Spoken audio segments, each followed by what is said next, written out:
Good evening students.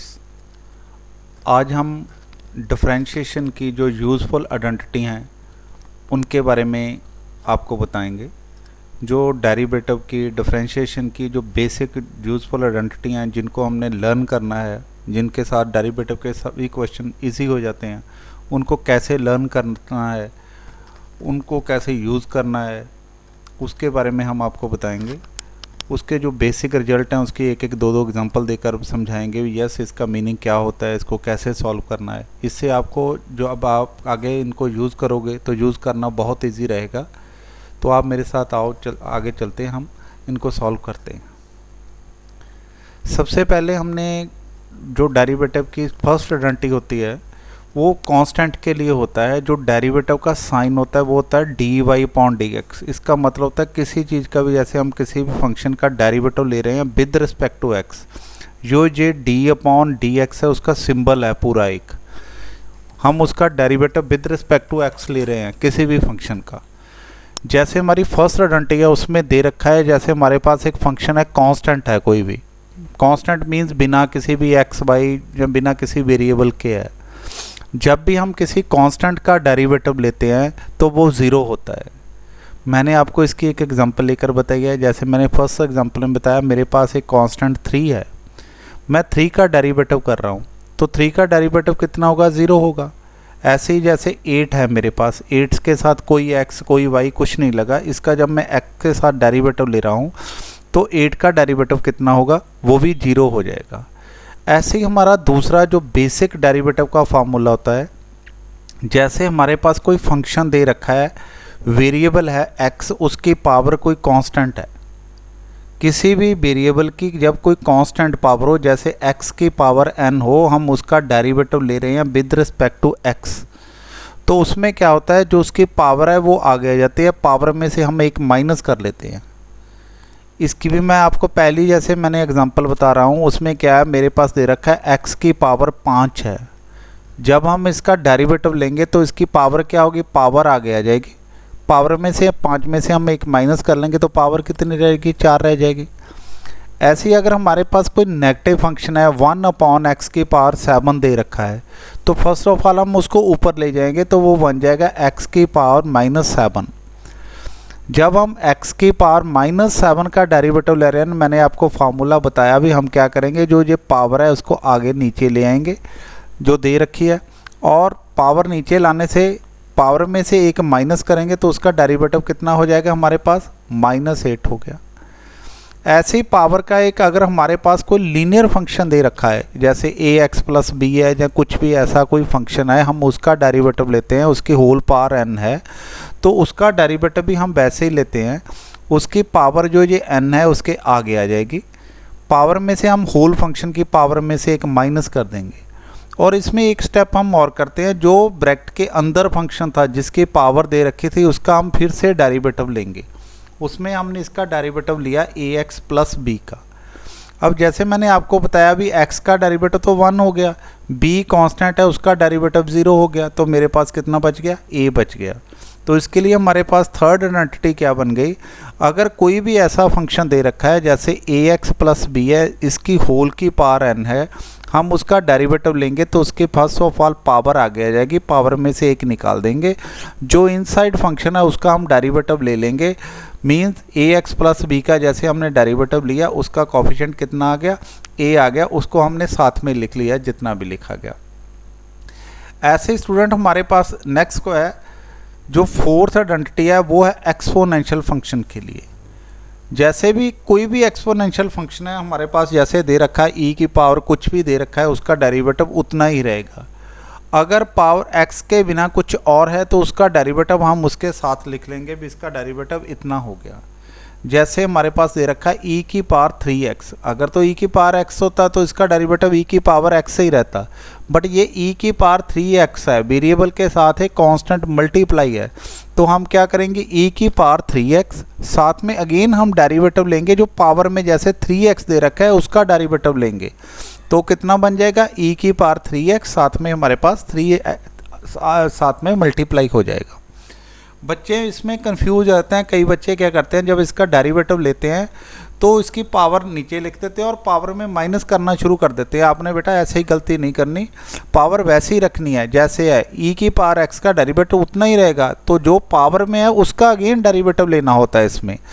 और ऐसे ही हमारे पास जो फिफ्थ आइडेंटिटी है और फोर्थ, दोनों में क्या डिफरेंस है। फिफ्थ आइडेंटिटी में हमारे पास होता है कांस्टेंट की पावर वेरिएबल हो, जब जैसे हमारे पास कोई भी कांस्टेंट दे रखा है उसकी पावर वेरिएबल हो, तो हम क्या करते हैं, इसको बोलते हैं बी की पावर यू और ए की पावर एक्स, ऐसे ऐसे लिख सकते हैं हम इसको। तो इसका डेरिवेटिव होगा बी का power U log of B, again derivative of U. इसकी मैं आपको एग्जांपल बता रहा हूँ। जैसे अपने पास दे रखा है 3 की पावर एक्स, 3 की पावर एक्स है, 3 इसमें क्या है, कांस्टेंट है, एक्स क्या है, वेरिएबल है। जैसे हमने फर्स्ट आइडेंटिटी की थी उसमें क्या था, कांस्टेंट की वेरिएबल की पावर कांस्टेंट थी, बट इसमें कांस्टेंट की पावर वेरिएबल है। ध्यान से देखिए 3 की पावर एक्स है। जब ऐसा हमारे पास कोई क्वेश्चन आ जाता है, जैसे 3 की पावर एक्स है, कांस्टेंट की पावर वेरिएबल है, तो उसके डायरेक्ट फार्मूला लग जाएगा ए की पावर एक्स लॉग ए। देन ऐसे ही अगर कांस्टेंट की पावर 2x है, 5 की पावर 2x है, तो उसका डेरिवेटिव कितना होगा, 5 की पावर जैसे 2x log of 5, then derivative of जो इसकी पावर में दे रखा है, जैसे मैंने आपको फार्मूले में बताया डी अपॉन डी एक्स, वो आ जाएगा 2x का डेरिवेटिव। 2x का डेरिवेटिव हमारे पास कितना हो जाएगा, 2 हो जाएगा। ऐसा ही हमने आगे दे रखा है, जैसे हमारे पास जब भी कोई लॉगरिथमिक फंक्शन आ जाता है, जैसे log x आ गया, log x का डायरेक्ट डेरिवेटिव log ही होता है और e की वैल्यू 1 होती है, इसलिए जनरली हम log x का डेरिवेटिव 1 अपॉन x ही लिख देते हैं। और जो नेक्स्ट हमारे पास आइडेंटिटी है, अगर हमारे पास कोई फंक्शन ऐसा दे रखा है जैसे log of ax plus b है, लॉग ऑफ उसके साथ कोई फंक्शन है, जैसे लीनियर इक्वेशन का टाइप फंक्शन है, तो उसका डेरिवेटिव कितना होगा, 1 अपॉन लॉग के साथ जितना भी फंक्शन दे रखा है वो 1 अपॉन आ जाएगा। और अगेन जो ax प्लस बी है उसका फिर से डेरिवेटिव आ जाएगा, इसका डेरिवेटिव ax प्लस बी का क्या हो जाएगा, a इसके साथ में आ जाएगा। जैसे हम इसकी भी एक एग्जांपल करने लगे हैं। इसकी मैं एक आपको एग्जांपल बता रहा हूँ। जैसे मेरे पास इक्वेशन दे रखी है log ऑफ 2x प्लस 3, जो log ऑफ 2x प्लस 3 है, इसमें log के साथ ये फंक्शन दे रखा है, तो इसका डेरिवेटिव क्या होगा, 1 upon 2x plus 3। Then again derivative of जो ये लीनियर फंक्शन है उसका, इसमें 2x प्लस 3 का डेरिवेटिव कितना आ गया, 2 आ गया। ऐसे अगर log का सिंपल फंक्शन है तो डेरिवेटिव 1 अपॉन x रहेगा। अगर log के साथ कोई फंक्शन दे रखा है तो उसका हम अगेन फिर से डेरिवेटिव लेंगे। उसके बाद नेक्स्ट हमारे पास एक फार्मूला बन जाता है, अगर हमारे पास कोई भी कांस्टेंट किसी फंक्शन के साथ मल्टीप्लाई है, कोई कांस्टेंट जब किसी फंक्शन के साथ मल्टीप्लाई होगा तो कांस्टेंट वैसे ही मल्टीप्लाई रहेगा डेरिवेटिव के साथ भी, उसका डेरिवेटिव लेने के साथ जब ले लेंगे तो उसके साथ भी वो कांस्टेंट वैसे ही रहेगा। जैसे मैं एक एग्जांपल बता रहा हूँ आपको, मेरे पास दे रखा है 5x की पावर 4 है, 5x रेज टू पावर 4 है, तो इसका derivative 4x raise to power 4 क्या आ गया, जैसे मैंने आपको बताया 4 आगे आ गया और पावर में कितना आ गया 3। ये 4 5 के साथ मल्टीप्लाई हो जाएगा, जितना भी ये कांस्टेंट दे रखा है जब हम डेरिवेटिव करेंगे तो उसके साथ वो मल्टीप्लाई हो जाएगा, तो हमारे पास कितना बन जाएगा 20x3। जैसे कोई भी देखिए फिर से फंक्शन है 5x की पावर 4 है, जो इसकी पावर 4 है वो 5 से मल्टीप्लाई हो जाएगी, तो हमारा 20x जो क्यूब बन जाएगा इसके डेरिवेटिव लेने से, जब भी कोई कांस्टेंट हमारे पास मल्टीप्लाई हो जाता है। ऐसे ही हमारे पास कुछ नेक्स्ट आगे आइडेंटिटीज़ हैं जो बिल्कुल ही सिंपल हैं, आपने लर्न करनी है। अगर जितनी भी आप आइडेंटिटी लर्न कर लोगे उतना ही आपको बेटर रहेगा। इसमें हमने दे रखा है, अगर हमारे पास कोई फंक्शन ऐसा है, भाई दो फंक्शन की मान लो प्रोडक्ट सम है, एक अलग फंक्शन है एक अलग फंक्शन है, हमने इसका डेरिवेटिव करना है, तो हम पहले का डेरिवेटिव कर लेंगे, देन हम दूसरे का करेंगे। इसकी एग्जांपल देख लीजिए।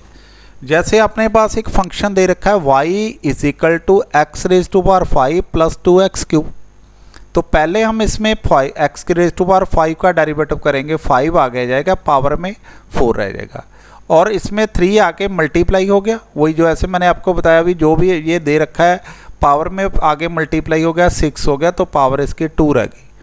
ऐसे ही मैंने आपको नेगेटिव साइन की एक पावर में भी बताया सेकंड एग्जांपल में। मेरे पास फंक्शन दे रखा है y is equal to 5x² plus 3x raise to power -2। जब हम इसका डेरिवेटिव लेंगे तो वो डेरिवेटिव बन जाएगा 2 5 के साथ मल्टीप्लाई हो जाएगा, वो बन गया 10x, और -2 जब मल्टीप्लाई हो गया वो 6x की पावर -3 रहेगी, क्योंकि -2 में से जब हम -1 करेंगे तो वो कितना आ जाएगा, -3 हो जाएगा। वो अलग अलग फंक्शन का मीन्स इसमें हमने बताया है भाई, दो फंक्शन अगर प्लस का साइन है तो बीच में प्लस रहेगा, माइनस का साइन है तो माइनस में रहेगा, दो सम अलग अलग बन जाएंगे।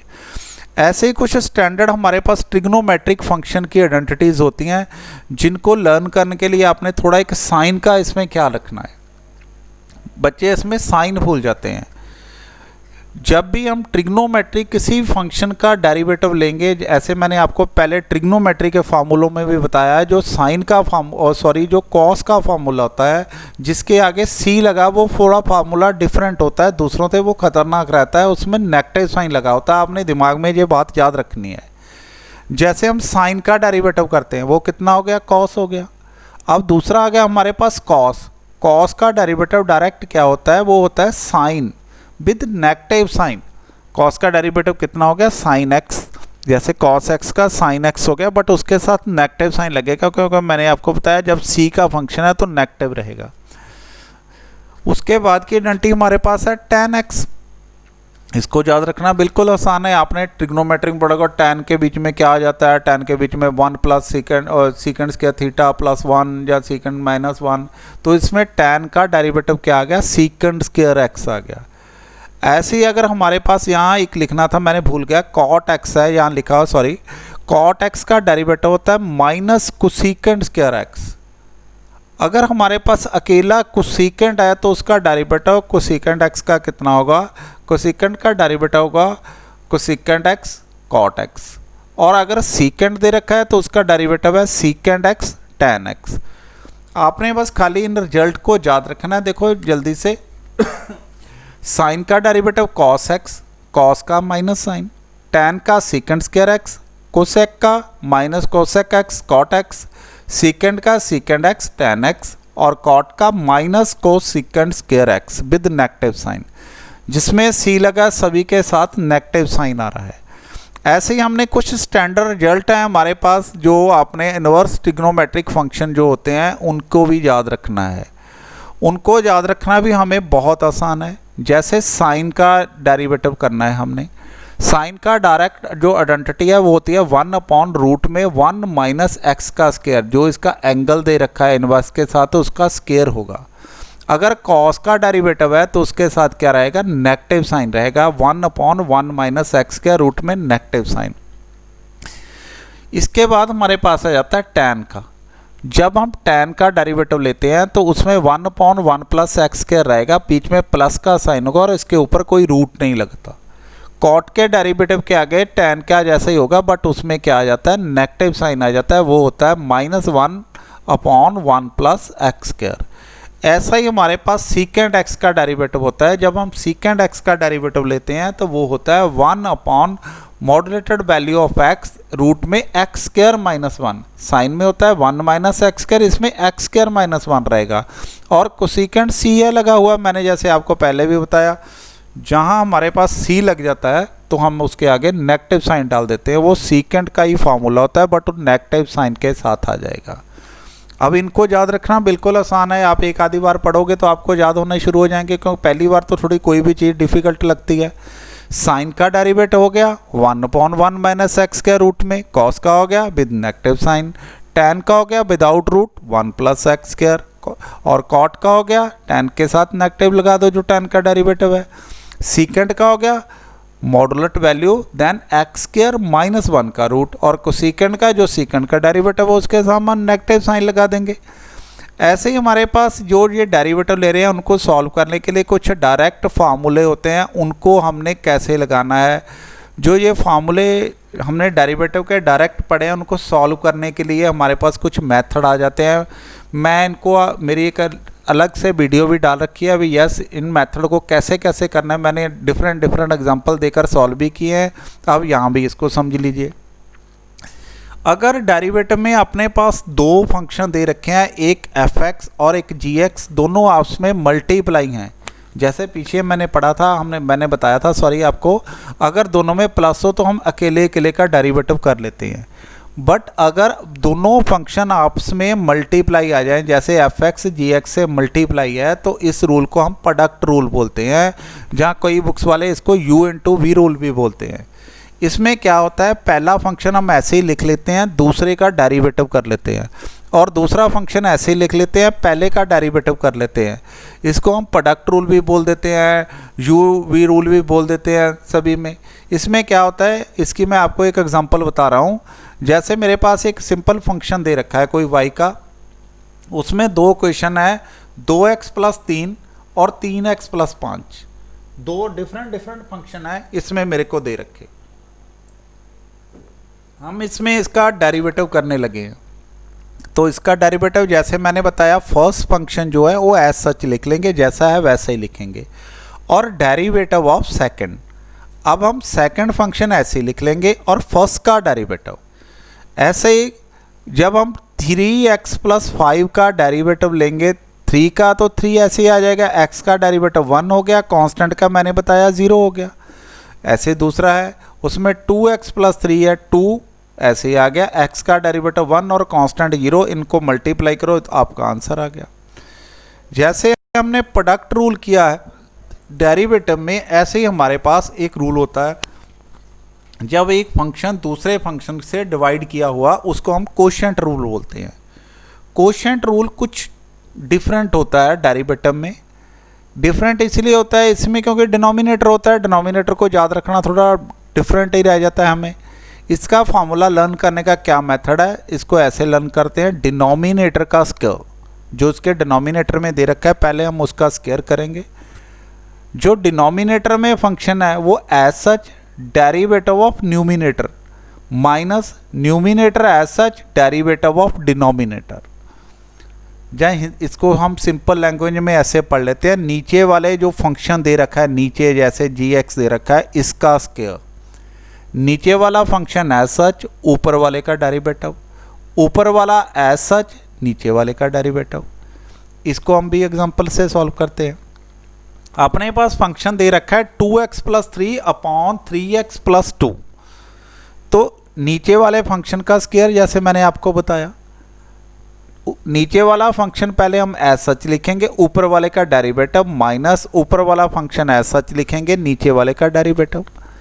अब 2x प्लस 3 का डेरिवेटिव अगेन फिर 2 आ गया, और इसका 3x प्लस 2 का डेरिवेटिव 3 आ गया। इनको हम मल्टीप्लाई कर लेंगे और सिंप्लीफाई करेंगे तो हमारे पास ये इक्वेशन आ जाएगी। ऐसे ही हमारा जब नेक्स्ट है जो फार्मूला वो है चेन रूल। चेन रूल के लिए स्टूडेंट्स मैंने एक बहुत ज़बरदस्त आपको एक और वीडियो डाली है, उसमें मैंने चेन रूल की नंबर ऑफ एग्जांपल देकर समझाया चेन रूल होता क्या, क्यों हम इसको चेन रूल बोलते हैं। चेन रूल होता है अगर हमारे पास कुछ ऐसे फंक्शन है, जैसे फंक्शन का फंक्शन हो, जिसको हम कंपोजिट फंक्शन भी बोलते हैं, तो एक फंक्शन के अंदर दूसरा फंक्शन लाई कर रहा है, एक फंक्शन है उसके अंदर दूसरा लाई कर रहा है, उसके अंदर एक आगे और लाई कर रहा है, ऐसे फंक्शन को ईजी सॉल्व करने के लिए हम चेन रूल यूज़ करते हैं। इसमें क्या है, जैसे अपने पास दे रखा है y है जो u का फंक्शन है, और u की वैल्यू है वो x का फंक्शन है, x इस u की वैल्यू दे रखी है 3x प्लस 2, और y वो u क्यूब है। अब हम चाहते क्या है इसमें, हम चाहते हैं dy अपॉन dx चाहते हैं, y का डेरिवेटिव विद रिस्पेक्ट टू जो लास्ट u जिसका u का जो फंक्शन है उसके साथ उसका डेरिवेटिव चाहते हैं। तो इसको करने के लिए हम क्या करते हैं, पहले y का हम डेरिवेटिव लेंगे u के साथ। जैसे y का हमने u के साथ डेरिवेटिव लिया तो कैसे, जैसे हमने पहले फार्मूला बताया, 3 आगे आ गया, पावर में माइनस कर दिया। अब u का डेरिवेटिव लेंगे क्योंकि ये x का वेरिएबल के साथ है, तो इसका x के साथ ले लेंगे। हमें चाहिए क्या था, dy अपॉन dx, तो इसमें हम dy अपॉन du को du अपॉन dx से मल्टीप्लाई कर देंगे। इसकी वैल्यू अपने पास है 3u स्क्वायर, और dy अपॉन इसकी वैल्यू है 3, और जब दोनों को मल्टीप्लाई करेंगे 3 को 3 से तो 9u स्क्वायर आ गया। अब 9u स्क्वायर आ गया, u की वैल्यू है अपने पास 3x प्लस 2, तो यहाँ पे हम उसकी वैल्यू फिल कर देंगे, तो चेन रूल के अकॉर्डिंग हमारा डायरेक्ट आंसर आ जाएगा। इसको वैसे सॉल्व जब आप प्रैक्टिस करोगे तो इसको सॉल्व करने का डायरेक्ट मेथड भी आ जाएगा। और जैसे +2 के एग्ज़ाम में कई बार बोल देते हैं इसको सॉल्व बाय चेन मेथड करिए, चेन रूल करिए, तो आप ऐसे करना। Thank you very much students, इस वीडियो को देखने के लिए आपका बहुत बहुत थैंक यू। आप ऐसे ही हमारे चैनल में देखते रहिए, हम डिफरेंट आपको जानकारी देते रहेंगे।